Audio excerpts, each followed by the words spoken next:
Voilà,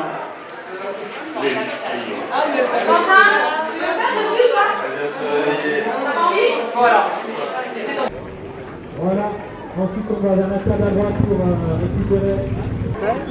Attention, 3, 2, 1, c'est parti. Allez, on les encourage, on les applaudit. Allez, on fait du bruit pour notre petit brush. J'ai atterri le Dossard.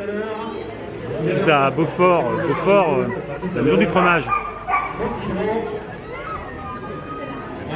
Je cours là, je vous l'ai dit, enfin si vous avez vu la vidéo, la dernière vidéo sur la 6000D, la 6D marathon, demain je cours la Frise en Roche. 42 km, 40 km et 2400 D+. Le lendemain de la 6D marathon. J'ai déjà couru cette course à Beaufort il y a plusieurs années. J'ai un super souvenir. Et je pense que ça va être chouette. Il y a vraiment un super beau paysage sur la crête de Pastir, je crois que ça s'appelle. Bon, je le fais aussi dans le cadre de ma prépa CCC. Je fais même un blog parce que hier j'ai couru une autre course. Alors, il y a une vidéo, peut-être vue d'ailleurs. J'ai fait la 6D marathon à La Plagne qui est juste derrière la montagne, derrière là-bas. J'ai déjà couru cette Frise en Roche il y a 6, 7, 8 ans, presque 10 ans je crois. J'en ai un super souvenir. Et comme je voulais faire un blog, il y avait la 6D marathon donc aujourd'hui et demain la Frise en Roche, je me suis dit allez, c'est pas mal de faire le combo, c'est tout près en plus, c'est juste la vallée d'à côté.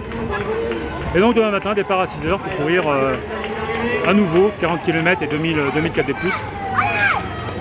Ça va faire mal je pense, autant aujourd'hui j'étais plutôt bien, j'avais du jus sur cette 6D marathon. Demain la Frise en Roche ça va être un peu plus dur de partir à 6h du mat avec les jambes un peu fatiguées, mais voilà, ça s'appelle un bloc. Et je pense que ça va être bien aussi. Départ de la Frise en Roche de 20 minutes. Donc le départ est là.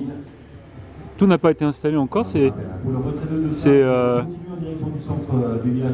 artisanal, on va dire. Ça change de la 6000D marathon que j'ai couru hier.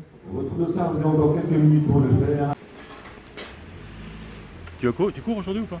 Non. Il va faire des photos de Simon Duguay, bien sûr. On va essayer de quand même à la maison. Ouais. Peut-être tout à l'heure. Ouais, bon, on se verra sur les crêtes. Ouais. Quand tu seras bien là encore, tu seras bien dans la souffrance. Ouais, ouais, on verra. Allez, à tout. Je te vois tout à l'heure. Encore retirer les dossards. Ça j'aime bien. Une course. Alors moi j'arrive souvent la veille, mais je peux arriver une demi-heure avant la course et retirer le dossard. C'est cool. Donc ça s'échauffe évidemment comme d'habitude. On part directement avec, on fait 200 mètres de bitume et on part directement avec 300 D+. Assez raide, avant de faire un peu de balcon, redescendre. Voilà. On part sur 40 km et 2600 D+, ce qui est plutôt un bon ratio. Un ratio montagnard, quoi.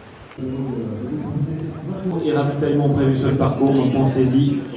Merci Thomas, bonjour à tous. Même couleur que le dossard.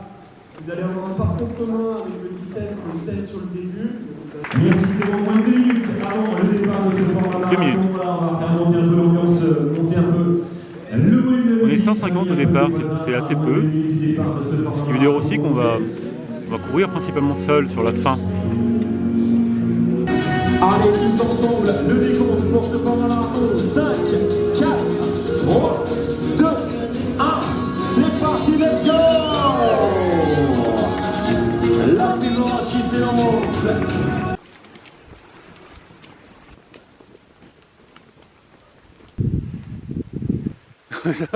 Tu m'as flingué là. Ouais, je sais. T'inquiète.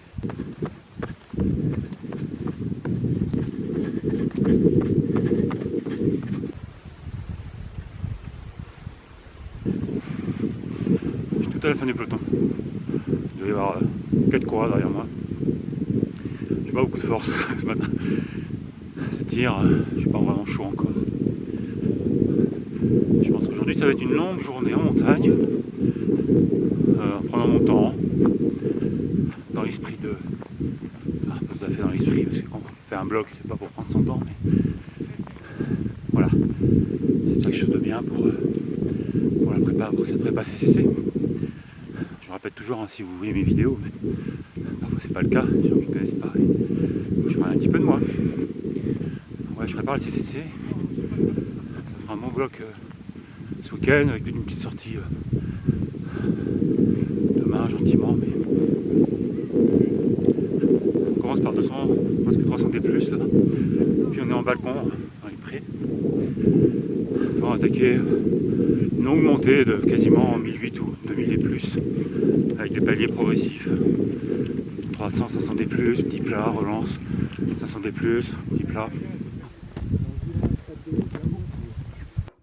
Ce sont les ASICS Trabuco 10, je cours avec elles. Petit commentaire off. J'ai fait un test, je suis en train de faire un test sur Journal du Trail. Le gars qui a créé ça, il met Chamonix. Ah ouais? Il s'est inspiré du cross du Mont Blanc de l'époque Ouais. pour créer le cross du Piton des Neiges. Avec une arrivée à 3000 mètres. Au sommet? Ouais. Là, tu as un ratio aussi, tu as 18 bornes, 1800 D+. Ah mais à l'époque c'était des... Bon, la course de montagne ça existait un petit peu, il y avait des choses Tierzinal, c'est vieux. Hein. Oui, oui, voilà, il y avait des trucs comme ça, des formats un peu plus... Ça a vraiment explosé dans les années 90. Ouais, encore, tu dis exploser, les années 90, bon. Ça par rapport à maintenant, non. Ouais. À La Réunion, il y a une course tout le week-end. Oui, oh, bah, t'inquiète que ici il y en a pas mal aussi. Ici aussi. D'ailleurs, tu vois, 6002 hier, Frison Roche aujourd'hui. Mais ici, ça dure que l'été, ça va. Et si tu veux courir toute l'année, t'as des courses. Non, bah l'été tu fais du scalpinisme. Il n'y a pas de trajet hivernal. Non. Col du Pré, ravito, premier ravito. J'ai 13 km, 1380 D+, et 2h20.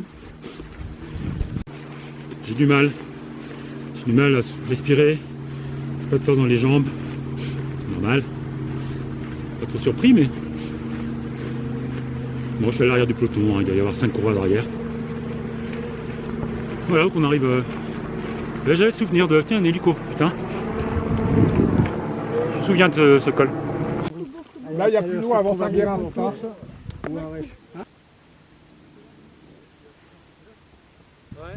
Ah, c'est Ah beau. ouais, ça donne des frissons, ouais, c'est magnifique. Hein. Barrage de Roseland, le lac, barrage de Carmet de Roseland derrière, un col.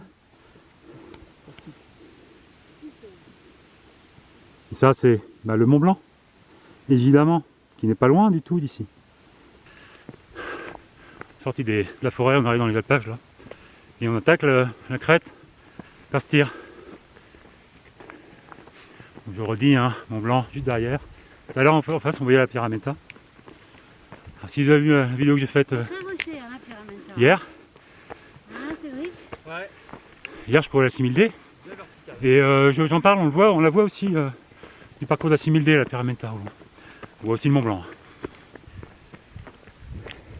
Bon, quand on sera là, on sera bien.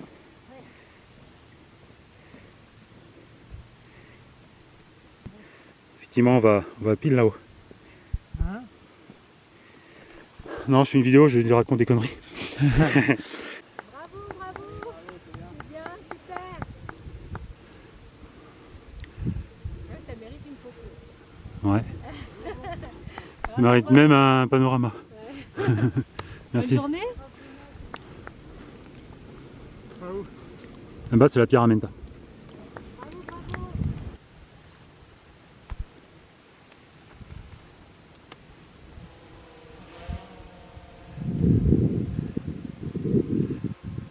La vallée de Beaufort. C'est super beau.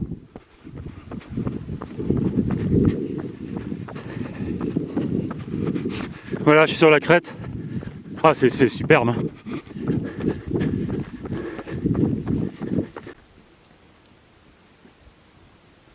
Il y avait Simon sur la crête. Il m'a gentiment donné quelques plans de drone qu'il a fait là-haut. Je vais vous les mettre, vous allez voir. Prenez le temps de regarder, il n'y a pas de son, mais c'est superbe. On voit courir aussi.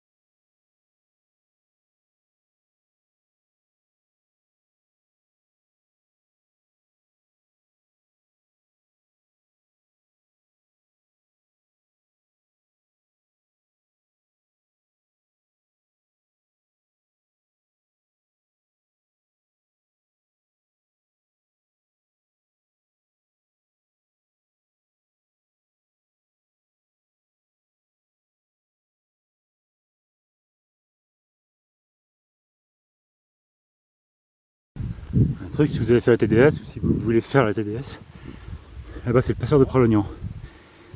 Commande de Bourg-Saint-Maurice, 1900 D+, passeur de Pralognan. Je sais pas exactement, mais c'est là. Puis on descend en direction du Cormet de Roseland. Puis on continue. Puis à un moment, on arrive à Cham. Et on tourne droite. À droite, j'ai pas dit tout à l'heure, mais c'est la vallée de Beaufort. Mais c'est ça, c'est Arèche. Beaufort est derrière. On arrive de derrière en fait. Toujours sur la crête. Un peu plus loin, sur la droite, on voit le lac de Saint-Guérin. Et le prochain ravito, on doit, je pense, continuer là-bas, redescendre. Puis ça reste encore 8-9 km, mais pas sur une passerelle. On passera sur une passerelle. Et en face, pile en face, c'est le Grand Mont. Un spot très connu pour les skieurs, ski de rando, ski alpinisme. On peut y aller à pied aussi. Allez voir sur le profil Strava de Simon Duguay, il y a tout ce qu'il faut pour découvrir le coin. Alors évidemment, il y a d'autres personnes qui habitent Beaufort et on parle beaucoup de Chamonix, la capitale du trail. Je pense que c'est has-been Chamonix. C'est Beaufort. The place to be.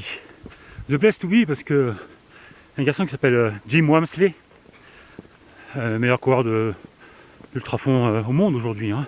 Je dis ultrafond, pas ultra trail. Parce qu'évidemment, l'ultra trail, exclusivement, c'est François Dain. Même s'ils se battent par Kilian quand ils s'entraînent pour le format. Il y a Jim Walmsley qui est venu habiter à Beaufort pour s'entraîner pour l'UTMB. Et pour aussi une année en fait. Je trouve ça super. Il n'avait pas forcément une très bonne image, ce coureur américain. 5 ans, première fois sur l'UTMB quand il communiquait à l'américaine en disant il vient ici évidemment pour gagner, mais son but c'est pas de gagner, c'est de battre le record. Donc il y avait une certaine image à l'américaine, un petit peu, qui pouvait être un peu condescendante ou avec un ego pratiquement développé. C'est pas du tout le cas, il n'est pas comme ça. Je peux te le faire rencontrer, mais les échos que j'ai, des gens qui le fréquentent, non en fait c'est juste que l'américaine, c'est comme ça qu'on parle. Mais plein de doutes et en tout cas plein de motivation aussi pour essayer de la gagner cette course. Et surtout il vient s'installer à Beaufort et c'est en termes d'intégration, de volonté, de curiosité. Je trouve ça super, moi je trouve ça vraiment très bien. Et j'ai changé d'avis un peu sur le personnage. Je trouve que Jim Walmsley, c'est top. Il y a aussi couru l'UTB ici, le trail du Bois-Fortin, qui fait le tour de la région. Et il se balade dans le coin. Donc je parle des traces de Simon Duguay, mais allez voir aussi les traces de Jim Walmsley. Les coms ils sont en train de péter partout là. Oh là là, c'est quand même complètement dingo là.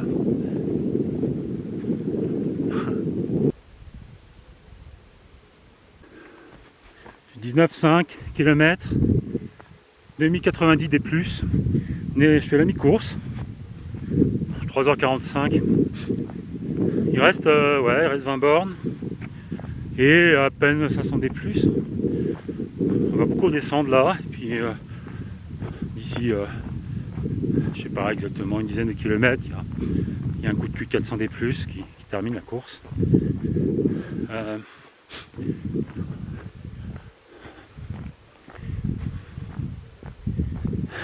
C'est trop beau. Petit contrôle là. Vérifier. Quel numéro? Oh, je sais pas comment il s'appelle. 163. 163. Merci. Allez, bon courage. Allez, bravo. Hein. C'est pas mal, hein, chez vous. C'est pas mal. Et c'est parti. Descente. Bon, je crois que j'étais un peu mieux en descente. J'avais du mal dans la montée, là, pas de souffle. Les poitrines vont travailler, mais un peu plus à mon avantage dans les descentes en général. Ça devrait aller. On verra. La trace par endroit, après la piste, juste tout de suite là, tout à l'heure. Passe dans des endroits quand même un peu. Pas de sentier. Alors il y a beaucoup de végétation. Et ça coupe un peu. Tu vois le balisage qui fait tout droit.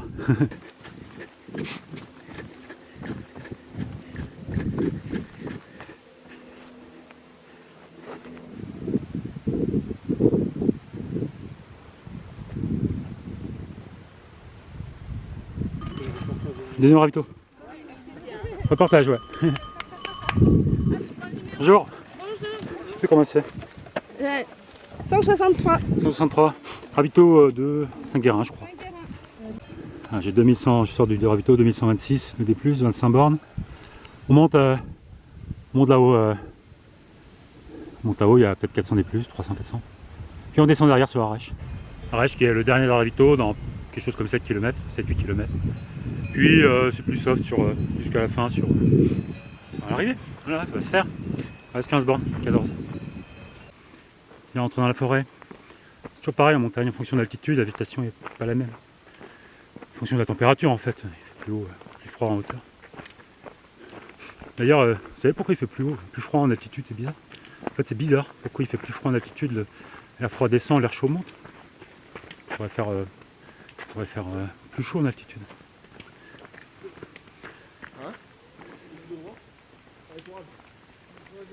Ah, la passerelle. On va passer sur la passerelle là-bas, passerelle du lac Saint-Guérin. Merci.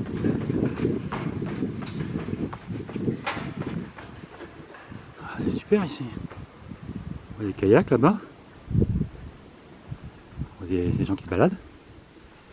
Encore un autre kayak.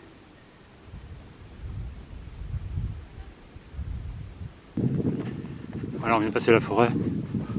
Il y avait 300, à peu près 300 D+. On était là-haut tout à l'heure, on est monté au col là-bas. On fait toute la crête. On voit le Mont Blanc. Toute la crête, on est descendu là-bas.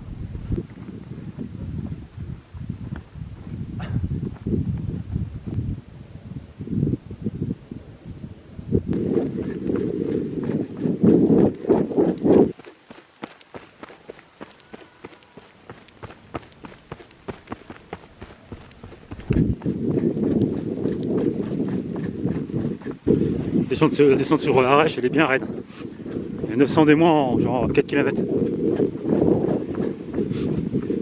On commence par une piste de ski, puis on le voit là quoi, hein, ça descend là-bas. Putain, casse bien les pattes quand même là. Plus est-ce que je me suis mis hier?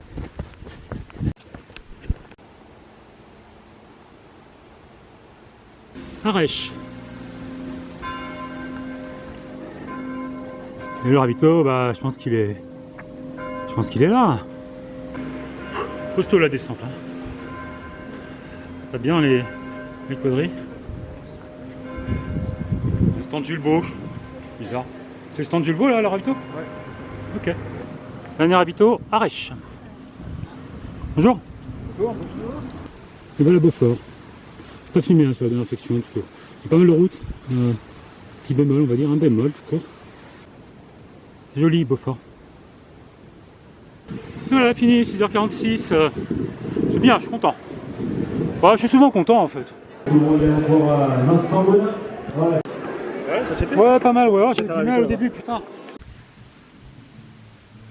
Débrief de la Frison Roche. Hier, j'étais à La Plagne. Je suis de l'autre côté de la montagne, dans le Beaufortin, à Beaufort. C'est pas du tout le même genre de course. La Frison Roche, c'est une petite assoce, une petite structure, très locale. On était seulement, je crois, 140 ou 150 au départ. Le terrain est plus technique. Il est aussi bas. Malheureusement pour La Plagne, mais plus beau. Le Beaufortin, c'est sublime. La crête de la roche, Pastir, elle est superbe. On voit le Mont Blanc pile derrière. Pierre-Amenta, le lac du barrage du Cormet de Roseland. Lac de Roseland, je ne sais pas comment on dit exactement, est super beau, c'est super. Et pas que là d'ailleurs aussi, on redescend après sur Saint-Guérin, la montée qui suit est superbe, c'est top. La fin de course moyen, il y a de la route, je ne sais pas trop pourquoi ils ne sont pas fait remonter encore un peu dans la forêt avant de redescendre sur Beaufort, mais bon, ça aurait peut-être fait beaucoup de nuit parce que là on est passé par la route, mais s'il a fallu remonter encore, déjà 2006, monter à 3000 pour 40 km, c'est pas mal déjà. Niveau assez costaud aussi, j'ai trouvé les coureurs un bon niveau, même si moi j'avais déjà couru la veille, mais je vais faire 100 je crois, sur 140, 130. Je trouve qu'il y a de quoi faire pour les gens qui veulent envoyer. Une petite légende, un petit côté magique autour de la Frison Roche. Quand Xavier Thévenard a gagné la course, je ne sais plus quelle année. Dans la foulée, il a gagné l'UTMB. Quand François Den a gagné la course aussi, il a aussi gagné la course. Président Roche, il a gagné l'UTMB dans la foulée. Donc on ne sait pas trop si c'est une condition suffisante pour gagner l'UTMB, mais si vous gagnez la Frison Roche et que vous êtes inscrit sur l'UTMB, peut-être que vous allez gagner l'UTMB. Alors c'est amusant parce qu'il y a un gars qui a gagné cette année qui s'appelle Gabriel, un Argentin, Gabriel Rueda, qui a gagné cette année, mais il court l'UTMB. On verra ce que ça donne si celui-là, quoi, il serait suffisant de gagner Frison Roche pour gagner l'UTMB. On verra. Un petit commentaire, abonnez-vous, et puis dites-moi si vous êtes vu peut-être sur la vidéo. Je vais essayer de continuer à charger un peu la mule pendant 3-4 jours là, pour essayer de terminer ma prépa correctement, et puis je vous donne rendez-vous à la prochaine, hein. Et ciao, bisous.